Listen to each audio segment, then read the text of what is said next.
I was sitting at the counter in a small cafe on the corner, sipping hot coffee and watching the rain fall outside the window. The morning was gray but cozy. The landscapes I so often gazed at now seemed less important to me. Everything around had changed, and I couldn't shake the thought that those changes hadn't come without a trace. Jack. Thoughts of him spun restlessly in my mind, like old records on a player. My ex-husband, whom I couldn't forget. I tried to convince myself that it was all over, that his departure was just a painful phase I had already endured. But it was far from that. Lost in thought, I absent-mindedly pulled my phone out of my bag and opened it again, hoping to find something. A message, a piece of news, even the smallest detail that could distract me. But the screen remained empty, and for a moment my heart tightened from the emptiness. I took another sip, and at that moment, the cafe door swung open. A gust of cold air rushed in. I didn't raise my head, but I immediately felt someone approach me. A few seconds later, his voice broke the silence. "You're still thinking about him, aren't you?" I didn't immediately realize it was Ryan, my stepbrother, who had lately been somewhat absent from my life. He was standing next to me, leaning slightly toward me, his gaze heavy, a little cautious. I felt his question penetrate deep into my soul. At first, I didn't answer. I didn't have the strength. Then I just nodded, barely perceptibly. "About Jack?" he continued, not breaking eye contact.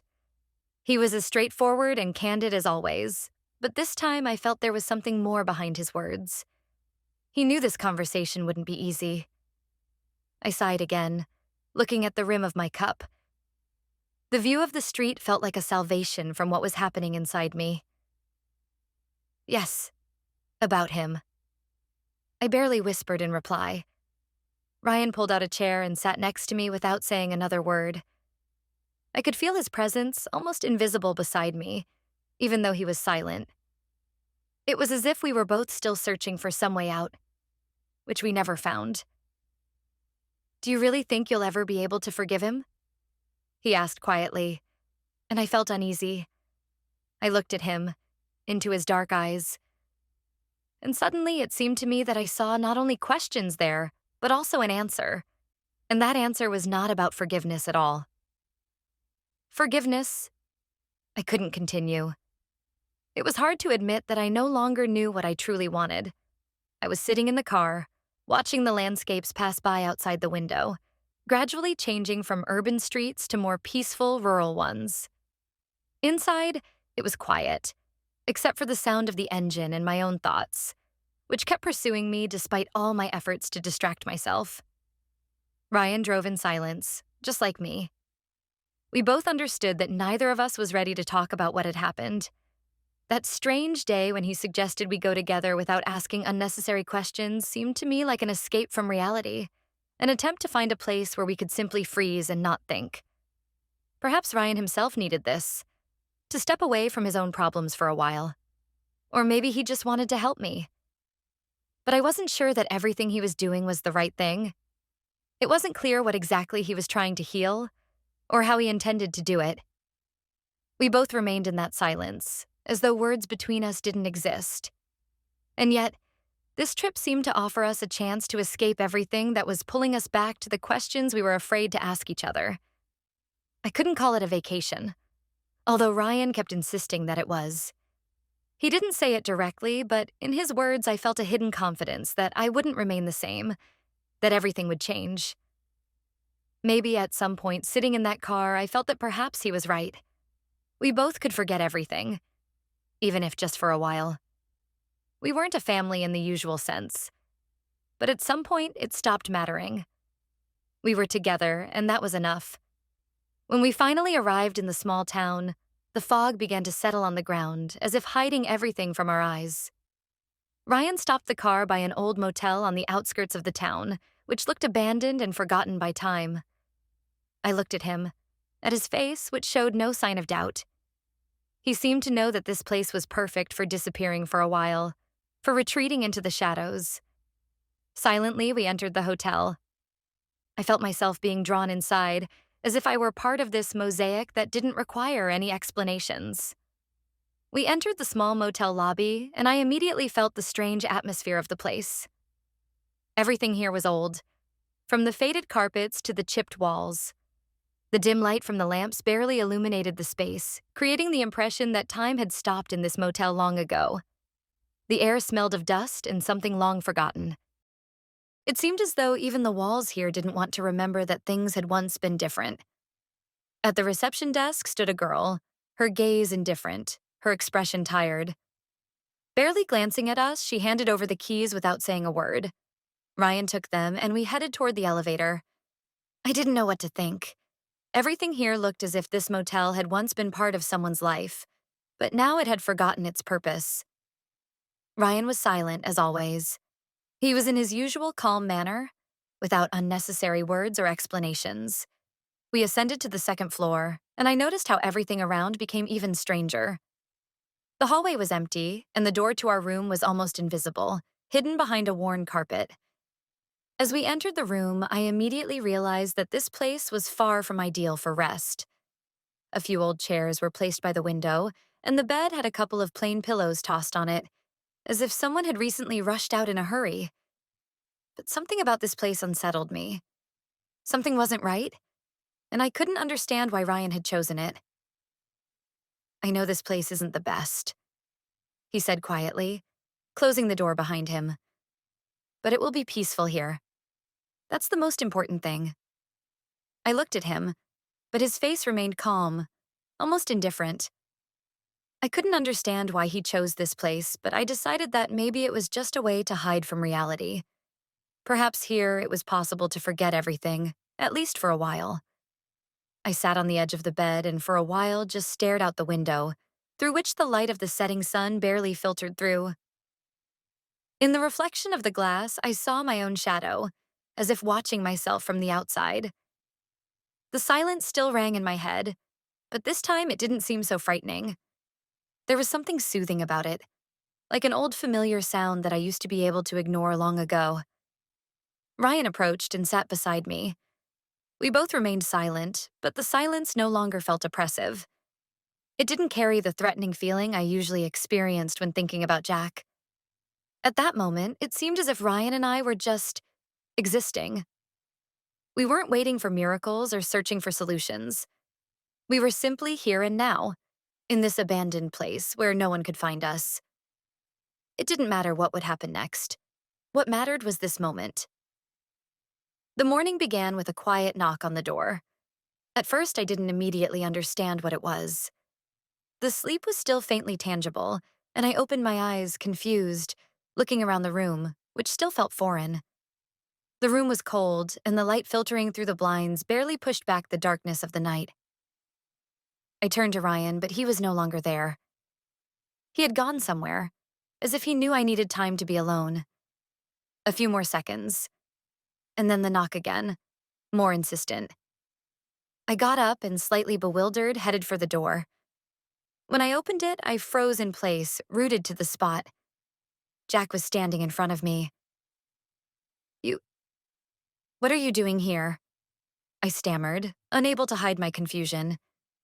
He didn't respond right away, only looked at me, and I felt his gaze move over my face, as if trying to understand what I was feeling.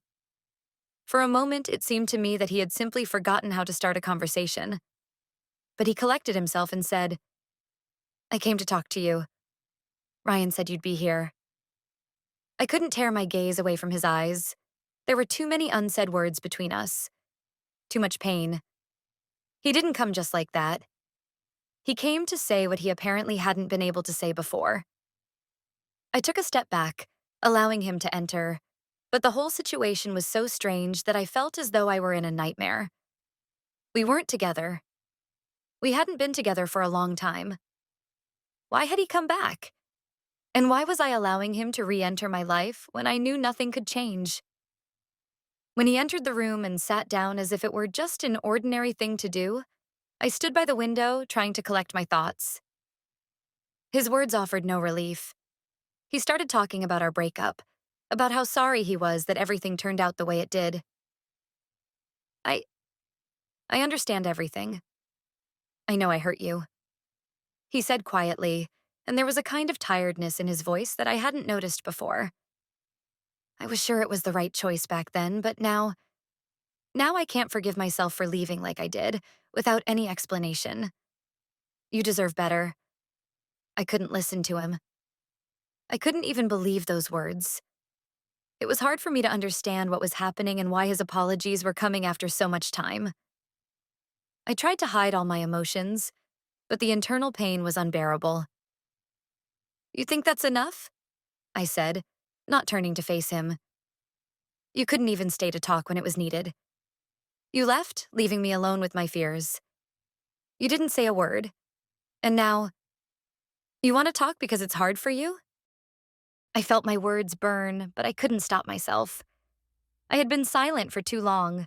Too much pain had accumulated. But something inside me couldn't believe in his regrets anymore. It was too late. He was silent, and I heard his breathing grow heavy. But neither he nor I could stop this conversation. He had come here to change something, and perhaps I too wanted to understand something. But in that moment, there was only one feeling: emptiness, one that neither his words nor his presence could fill. I stood by the window, watching the rain drip down the glass. We sat in silence. Jack was no longer there. He had gone. He left my life as quickly as he had entered it, leaving me with 1,000 unanswered questions and vague feelings. But something about this farewell wouldn't let me rest. I felt uneasy about what had happened, and I couldn't understand what exactly it was. But when Jack returned, everything changed. We sat in the room. I was still standing by the window, but now I felt his presence behind me. He approached me. I couldn't leave. I couldn't even turn around. His steps were so determined, and his face, no less determined. He was here, and I, almost automatically, felt that there was nothing I could do to change that. He looked at me again with the same strange expression that had been unsettling me. And just before I could say anything, he stepped closer. I felt his hands touch my shoulders, and in that moment, we kissed. When Jack left, leaving behind only that heavy silence, I was left alone in the room. Everything inside me was in disarray. Feelings that I couldn't piece together. Thoughts that couldn't find peace. I got up and walked to the window. The wind outside drove the waves, and the sea looked as restless as I felt. Ryan was sitting on the balcony, staring into the same distance that I was. He didn't move, didn't try to speak. But I could feel that he was waiting for this moment. Waiting for me to be ready to ask. I walked over to him and sat down on the chair next to him. The silence between us was heavy, but I could no longer keep it inside. I couldn't stand still and pretend that everything was fine. Why didn't you tell me he was coming?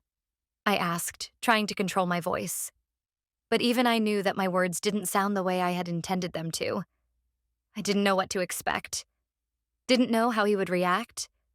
But this question came out on its own. Ryan didn't answer right away. He sat still, as though he was waiting for the answer from me. When he finally spoke, his voice was quiet but firm. I thought it would help you figure things out. You haven't closed those doors, he said, his eyes not leaving the horizon. There was no judgment or pity in his words, just the truth. The truth that made me freeze. I didn't know how to respond to that. At some point, I wanted to argue, to say that he had no right to interfere with my feelings, that he shouldn't have decided for me who should come into my life. But at the same time, something in his words made me feel vulnerable. But why did you think I wanted to talk to him? I asked, feeling the pain tighten in my chest. Why did you think it would help? Ryan was silent for a few more moments, as if thinking through his words. He sighed and his gaze softened, though there was still some hidden pain in it. Because I know you're still tied to what was. You haven't let him go, and I thought that if he came back, you'd be able to understand what you really need. Understand that you deserve more than just memories. I felt my eyes fill with tears again, but I quickly held them back. I didn't want to show weakness. But he was right. I hadn't let go of Jack. I was still trying to find the strength within myself to understand why it ended, and why I couldn't let him go. But that was your decision, Ryan, I said with some desperation. You had no right to decide for me.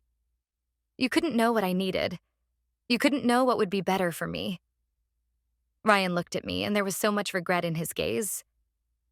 I thought you might not be able to understand it on your own. And maybe you're right, he said, his voice sounding tired. I was wrong. I'm sorry for intervening. I felt his words wound me. I knew he had been trying to help, but his help wasn't what I had expected. I hadn't asked him to intervene, but maybe his actions were an attempt to show care. And in that care, there was something very human. Time, as always, was against us. We sat on the balcony, silently, listening to the sound of the waves. I was beginning to realize how many words had been left unspoken, how much I hadn't said to either myself or him. But maybe it was all part of the process. Time teaches us to let go, but sometimes it also forces us to ask questions we're not ready to answer. To somehow break the heavy atmosphere, I decided to speak. Not about Jack. Not about what was happening right now. I just wanted for a moment to escape this foggy reality and return to a place where things were easier, where nothing needed explanation. Do you remember when we went fishing when we were kids? I asked, trying to make sure my voice carried neither longing nor pain. It was a simple memory, and it should have brought me back to the carefree life Ryan and I once had. Ryan was silent for a moment before answering, and I saw a brief flicker of nostalgia in his eyes. Of course I remember. You always forgot the sunscreen, he said with a smile, and I felt the weight in my chest lift. I told you I wasn't hot, I replied, trying to imitate the tone of voice I had used when we were children. When everything was simpler, when there were no complicated questions between us, only the ordinary things that were so important to us. Ryan laughed quietly, and it was such a relief for me. There it was, the familiar sound I hadn't heard in so long, the laughter that reminded me of our childhood, of simple joys when the world wasn't so complicated and tangled. Mom always yelled that you were burnt again, Ryan continued, and I couldn't help but smile, remembering her strict but caring voice. We were children, and in her eyes we would always be, no matter how much time had passed. I closed my eyes and let those memories fill me. Everything between us, summer evenings when Ryan and I rode our bikes down the country lanes, joking and teasing each other. Everything seemed so simple back then. Do you remember how we found that old tree in the forest and built our little cabin there? I asked, feeling how this question brought even more warm memories to life inside me. Ryan sighed softly and looked into the distance, toward the sea. His face softened slightly, and it seemed like he too was sinking into those moments when life was carefree. Yeah, we thought it would be our secret, that no one would ever find out. And then Mom found us there and made us help with the garden. That memory, like all the others, made me feel how much I missed those times. I missed the days when everything felt simple, when it was easy with Ryan, and I didn't ask myself questions about what tomorrow would bring. You know, I thought we'd always be like that, with that tree, with those summer days, I said, and my words were filled with an unconscious longing. A longing for the times when there was no bitterness in life. Ryan remained silent. He looked out the window, but his gaze was directed inward, to where those summer days had passed. I could see that he, too, was perhaps remembering. Back then, everything was simple. But you're right, everything changes, he said, and his voice held no regret, no despair. Just the statement of a fact. Time doesn't wait. I nodded, feeling how another wave of silence enveloped us. But now this silence was different. It didn't press down on us. It was filled with something important and real, something that connected us here and now. We sat in silence, breathing in the fresh sea air, which brought a coolness with it. The outside world continued to exist, and I felt how those simple memories of fishing, of the tree in the forest, brought me back to a place where I could feel alive again, not lost. Maybe at some point I even believed that all of it mattered. That old memories could bring me back to a path I didn't want to lose. The morning was quiet and peaceful, but for me, it still remained in the shadow of what had happened the night before. I couldn't shake the feeling that something important was happening, that something was changing, but I didn't understand how it would affect me. No matter how hard I tried, thoughts of Jack still kept coming to me.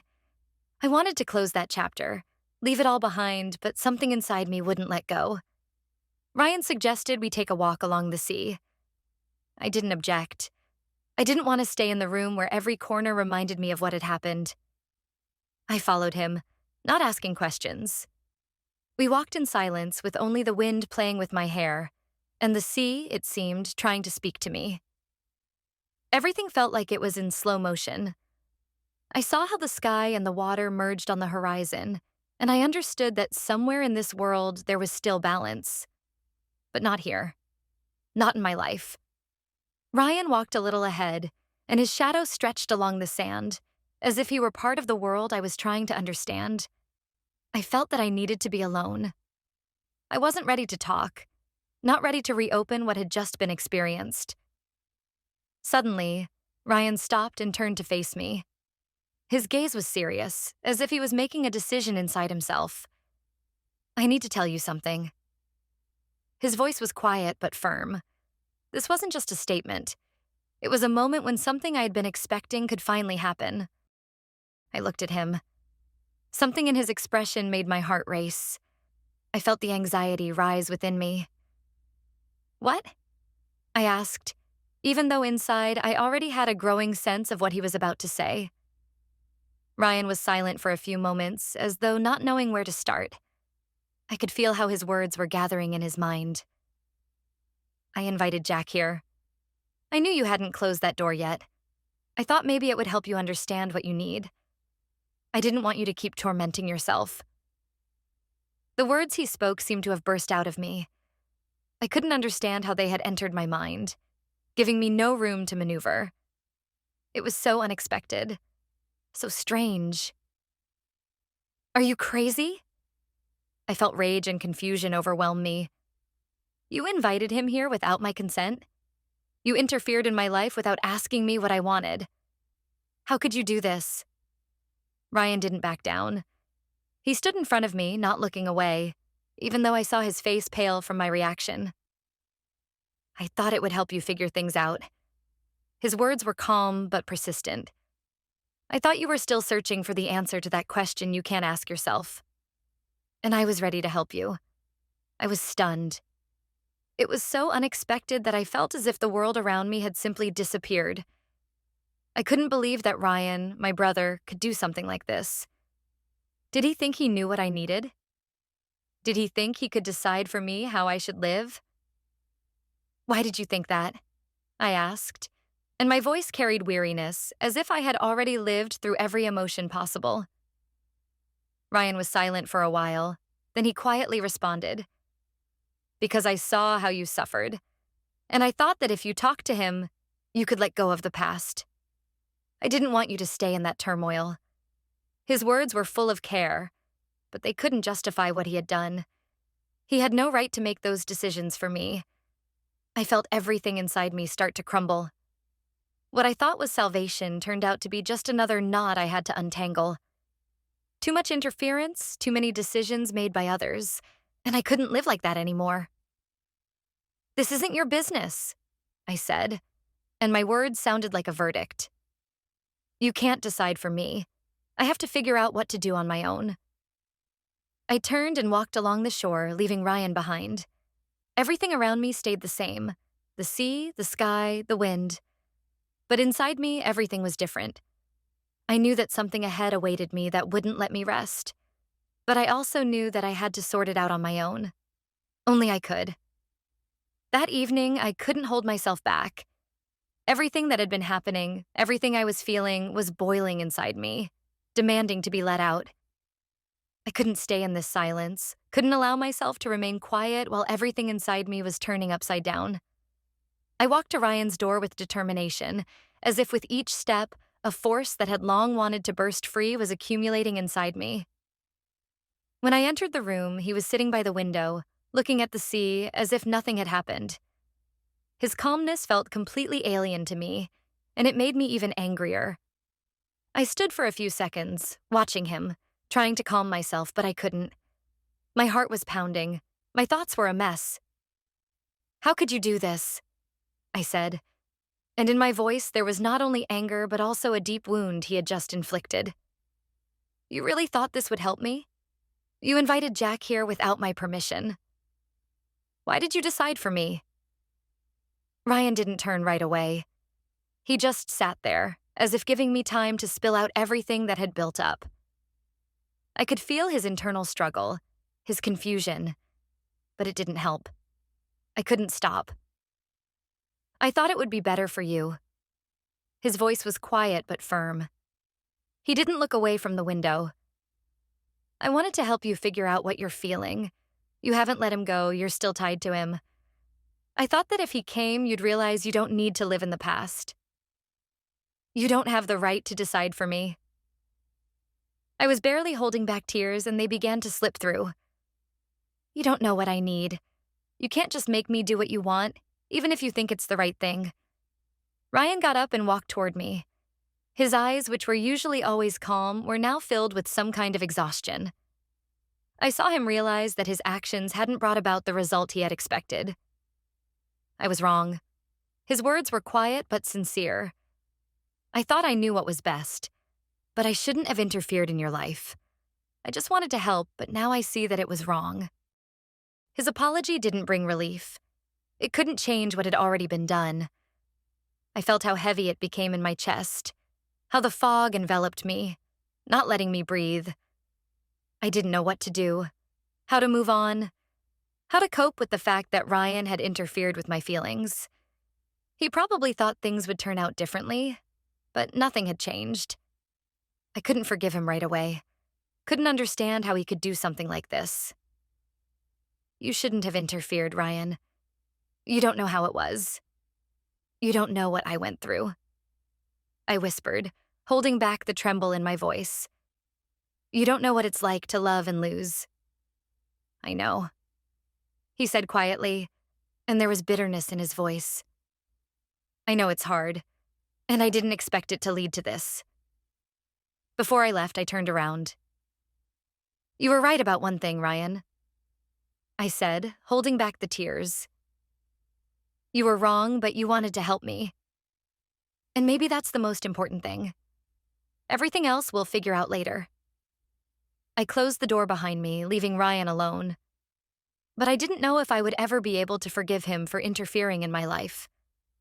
The evening turned out to be as quiet and unpredictable as the day that preceded it. I walked along the beach, listening to the sound of the waves, which at that moment seemed distant and insignificant. The wind tore at my hair, and I no longer felt it. I didn't know what to think. I was confused, tired of everything that had been happening, and I couldn't find my place in this unbearable silence that had filled my thoughts. I was about to return to the hotel when I saw him. Jack was standing at the end of the beach as though he were part of the empty landscape. He didn't notice me right away. He was absorbed in his own world, unaware of how his shadow blended with the horizon. He walked toward me. His steps were slow but confident. I felt his presence becoming more and more tangible. I couldn't look away, and at that moment, everything around me lost its importance. We stood facing each other, not knowing how to start the conversation. We were so distant, yet at the same time, somehow still connected. "I knew I'd find you here," he said quietly, and his voice, despite its softness, cut through my heart. "Why are you here?" I asked, unable to hide my confusion. "Why did you come back after everything that happened?" "I want to apologize," he said after a pause. "I know everything that happened was a mistake. I didn't think it would turn out like this, and I regret it." He stepped a little closer, his steps growing softer, his gaze more persistent. "I understand that you don't want to hear me, but I need you to know. I still love you. I can't forget what we went through together." His words pierced me like sharp needles, and I felt the pain surfacing again. "I can't believe you, Jack," I said. And this response felt like the biggest truth for me. You can't come back and expect me to forget everything. I can't live in a past that you destroyed. I can't believe this is the end, he said, as if with his last strength. I don't want it to end like this. But it seems I realized too late. It's over, Jack, I said, looking him in the eye. I can't be a part of this anymore. I didn't know what would happen next, but I knew for sure that this was the end. The end of a story I could no longer continue. The morning in the motel felt strange. Although everything around remained quiet and unchanged, I felt my inner world shifting. Everything that had happened yesterday seemed distant, almost unreal. I woke up, and without opening my eyes, I sensed that this would be the last day I would think about Jack. It was a farewell to what had once been important. I heard footsteps. Ryan walked up to me. We both remained silent, but I felt he understood something. There was no judgment in his gaze, only understanding. He knew I needed time to process everything. He didn't ask unnecessary questions. He was simply there. Are you ready? He asked, and I nodded. He handed me my bag, and without waiting for a response, he walked toward the door. When we returned to the city, I felt the emptiness inside me gradually disappear. We sat in a cafe. Ryan remained silent, but in his eyes was everything I needed. Support without explanations. I could feel that I didn't need to seek comfort in the past because I could move forward. I don't know what's next, I said. And it wasn't a frightening admission. It was liberation. But I will find my way. Ryan smiled quietly, and in his gaze was calm. He didn't ask questions. He just knew I had to walk this path on my own. And now I was ready. Saying goodbye to Jack wasn't dramatic. It was a quiet farewell to what remained in the past. I understood that this farewell was the beginning of a new path for me. A path where I could be myself, without looking back at what had been.